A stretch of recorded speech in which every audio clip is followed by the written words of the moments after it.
গণেশ সন্দেহ করে আমার পিছনে লোক লাগিয়ে দিয়েছে। আমি কোথায় যাই কি করি তা জানার জন্য। তাই আমি তোমার দাদাকে খোঁজ রাখতে পারবি খোঁজ রাখতে পারিনি। হ্যাঁ কি বলে তুমি? আর আমার দিদি কোনো খোঁজ পেয়েছো?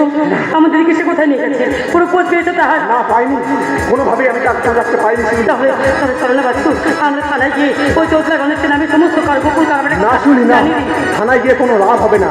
এর আগেও একাধিকবার ওই পুলিশ থানা হাবিলতে রেড করেছে, কিন্তু তোতলা গণেশের বিরুদ্ধে কোনো সন্দেহজনক তথ্য প্রমাণ জোগাড় করতে পারেনি। তাহলে কি হবে বাচ্চু? যেমন করে হোক তার সমস্ত বেআইনি কারবারে সমাজে জোগাড় করতে হবে শুনি। আর তার আগে তোমার ওই খুঁজে এবং জামাইবাবুকে বাঁচাতে হবে। শয়তান গণেশ, কি ভেবেছিস তুই পাপ করে কেউ কোনোদিন রেহাই পাইনি, আর তুইও পাবি না রে শয়তান। তুমি ধনী বলে কি সর্বশক্তিমান দেবতা? যা বলবে ভেদ, যা করবে কীর্তি, আর আমরা গরিব বলে তোমার কৃতদাস।